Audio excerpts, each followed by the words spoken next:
Next we have matching situations with equations. So here, I have three different situations, and I want to match them and figure out which one of these equations goes with the situation.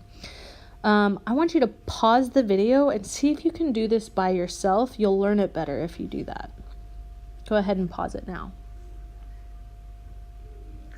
Okay, so now let's go through and see if we can't understand these models. Now, the first thing I'm going to do, and something I suggest you should do every time, draw the model before trying to match up the equation. After Elena ran 5 miles on Friday, so I know that Elena ran 5 miles on Friday, so I'm going to draw that in.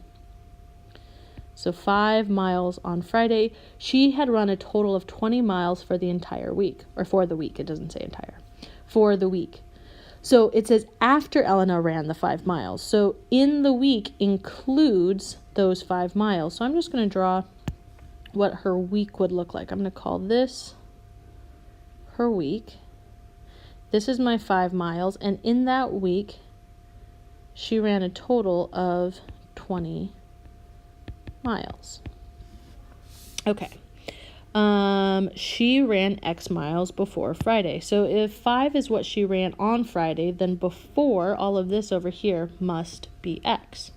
So let's just double check that I set that up right. After Elena ran 5 miles on Friday, so here's her 5 miles she ran on Friday, there were a total of 20 miles. So there were a total of 20 miles after the 5 miles that she ran for the week. She ran X miles before Friday. So that's a good scenario right there. Now we need to figure out which one of these equations describe this. Well, in general, my first thought would be that I have X and I have 5, and that together they create 20. So I'm going to see, first of all, is there an equation that has X plus 5 is equal to 20? Oh yeah, it's right there. It's that first one right here. So I know that X plus 5 is equal to 20. And I'm just going to look through really quick and see if any of these others describe it. X plus 20. Well, I'm not adding X and 20 here, so that doesn't work. I'm not adding 20 and 5. I'm not doing any multiplication in this model here. So once again, I'm not multiplying anything here, and I'm not multiplying. So I think that X plus 5 is equal to 20 is the only equation that represents this model. All right, the next one. Andre's school has 20 clubs, which is 5 times as many as his cousin's school. His cousin's school has X clubs. All right, so let's start off talking about what we have. It says Andre's school has 20 clubs. So I'm going to start by drawing Andre's school. So here's Andre's school, and it has 20 clubs. So I know that this is a total of 20, which is 5 times as many. That means that this 20 is 5 times as many as his cousins. Okay, so then I know if I've got to divide this into 5. To see how big his cousin's club is. Now this might be confusing because it says 5 times as many and I just divided it, but I'll explain that in a minute. Okay, so it says that his cousin's school has X clubs. So we don't know how many clubs his school has, but we know that the value is going to be X. Now let's talk about this for a second.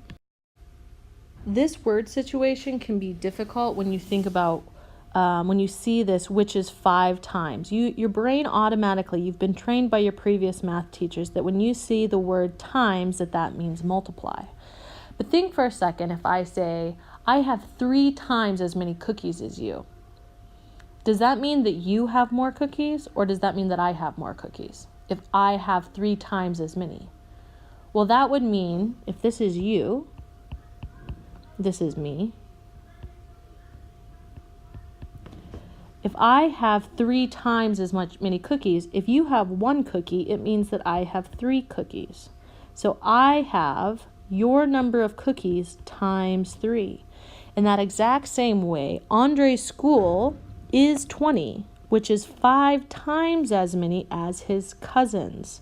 So his cousins has to be multiplied times 5 in order to get the number of Andre's school, which is 20.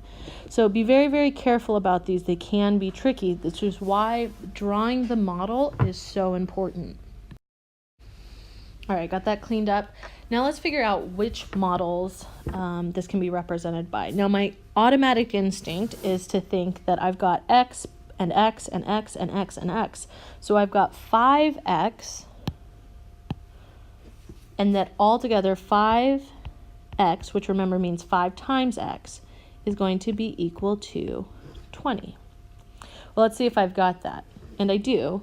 It's right here. And a little quick check. Do I have x plus 20? Absolutely not. 20 plus 5? No, I don't have that. 20 times 5? No, I don't have 20 times 5. 20 times x? I don't have 20 times x. All right, so I think that this is going to be the correct equation for that situation. All right, let's get to the last one. Jada volunteers at an animal shelter. She divides 5 cups of cat food equally to 20 cats. Each receives X cups of food. Now this must be the hardest equation of them all to understand, and it's because our brain doesn't want to say that the equation is possible. So let's talk about it. Jada volunteers in an animal shelter. She divides 5 cups of cat food. All right, so let's start off by drawing her cat food. We're going to say this represents here. This represents 5 cups. Now, of those 5 cups, she's dividing it equally to feed 20 cats. So I've got 5 cups, and I've got to make 20 cats happy using this. So I'm going to divide this into 20. So here's 1, 2, 3, 4, 5. That wasn't very even. 1, 2, 3, 4, 5. You get the idea. And then I'm going to split it in half so that I have 20. So if this is the amount of, if this entire section here is the amount of cat food that I have to give each cat, which is going to be,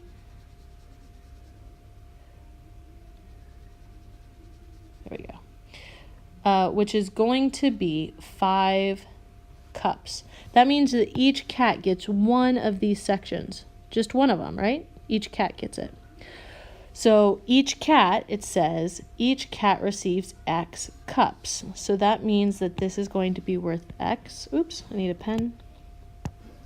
That means that this is what one cat will get. We'll get X. One cat will get X, X, X. All the way through. Each cat gets X amount. Which remember, it's just a number that we don't. We're not sure what number that is right now, so we're going to use X in its place. Okay, so that's my situation, and I've got to think, what equation describes that situation? Well, if I look at it, it looks to me like I've got 1, 2, 3, 4, 5, 6, 7, 8, 9, 10, 11, 12, 13, 14, 15, 16, 17, 18, 19, 20, 20 cats getting X amount. So my 20 cats times the X amount of food that they get. And all of that has to equal my 5 cups. So I'm going to see if that equation is over here. Oh, look, it's right there. Now this, once again, can become confusing because it says divided by 5 cups. Divided by. You're thinking divided by and saying none of these equations over here has division.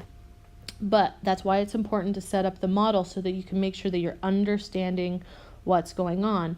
Remember that division and multiplication have inverse properties. They're inverse operations of each other. So if you have a division equation, you can also express that as a multiplication equation. All right, there's one more thing that we need to talk about, just really quick. And this video has already gone way too long, so I'm only going to do a couple of these. In general, the only other thing that we need to make sure we know how to do is to determine if a value is a solution. And all that means is, can we find a solution that will make each equation true? So for instance, 100 minus a is equal to 400. I know that I have to have a number minus, 1,000 minus a number to give me 400. And a lot of that you can do logically. And you can say, oh, well, I just know then a has to be equal to 600. And so some of them you can just do in your head. You just understand what they are. Another way that you can think about it is you can draw it out. If I have b, let's look at number 2. b plus 4.1 is going to equal 12.6. So I could also draw a model. That was an ugly model. Okay, so you have b plus 4.1, and that's going to be equal to 12.6. And I can look at this and I can say, oh, well, the entire thing has to be 12.6. So if I take off this 4.1 from the 12.6, it would be just like if I was taking 12.6 minus 4.1, and I would get 8.5. Oh, look, here's my answer right there, 8.5. There's my answer. So you can also use models to help you understand it. There's also a certain amount of guess and check that you could do. Let's say that you didn't know what number 3 was. You could go through, especially when they give you possible solutions, you could say, well, 8 times something has got to equal 8. Well, I could try 20, but 8 times 20, well, that gives me a false equation. I know that doesn't equal 8. Let's try 8 times 1. 8 times 1, oh yes, that does give me 8, so that is a true equation, so it's a solution to my problem.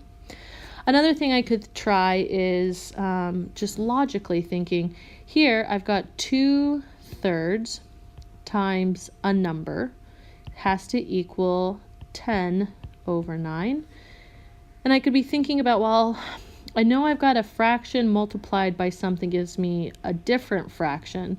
So maybe I want to start by what would I have to multiply the numerator and the denominator, knowing that when I multiply fractions, I go straight across. So 3 times what is equal to 9? Well, 3 times 3 is equal to 9. And how do I get from 2 to 10? 2 times 5 is equal to 10. So D must be 5/3. And we're going to learn how to solve these in different ways and really understand the equations. But for right now, we just need to understand what is a solution and what is not a solution. Okay, this video was way too long. I hope that it helps you, and I will see you next class.